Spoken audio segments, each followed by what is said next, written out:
habang nagbabalagtasan sila, gumawa ako maikling obserbasyon tungkol charter change. Na tinesting ko lang. Nung nasa college ako, sumusulat ako sa Matanglawin. Oo, tsaka heights. Oo, tsaka heights. Ito lang, maikli lang ginawa ko lang ngayon. Awa ko may sense. Sa pagbabago ng saligang batas, inaasahang solusyon sa mga suliranin.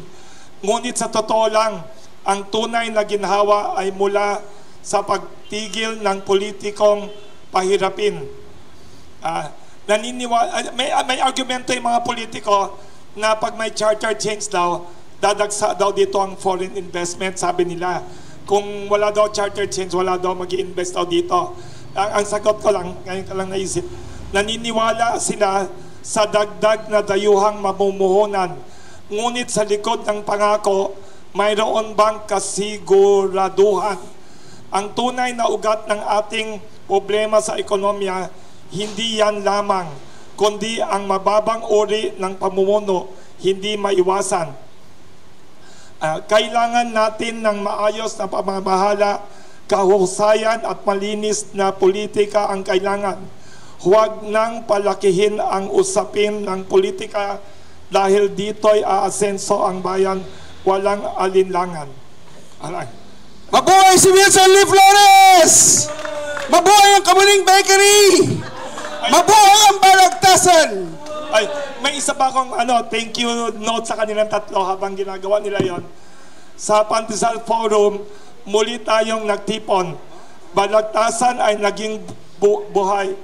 Kay sarap sa damdamin. Saludo sa mga magagaling na Makata, Bim, Teo at Mike sa pagsulong ng tradisyon. Sa salita'y may pag-asa lihim. 10 dekada na ang balagtasan. Salamat sa atin dito sa Kamuning Bakery Cafe sa ating pagtangkilik at pag-asa sa daigdig ng tula at sa 100 taon ng palagtasan. Nagpapasalamat tayo sa siklat, alaalap, walang pag-aalinlangan. Sa saliw ng mga talutod, sa himig ng mga salita, naglalakbay ang puso, may pag-asa at pag-ibig sa tula. Mabuhay ang mga Makata, ang musika ng mga pangarap. Sa kaluluway nananatili ang saloobin at pag-asa'y patuloy na dumadaloy at sumisilip. Sa tula at mga Makata, sa inyong giting at pagsisikap, mabuhay ang salita, ang pag-ibig at ang musika ng pangarap. May bukas pa.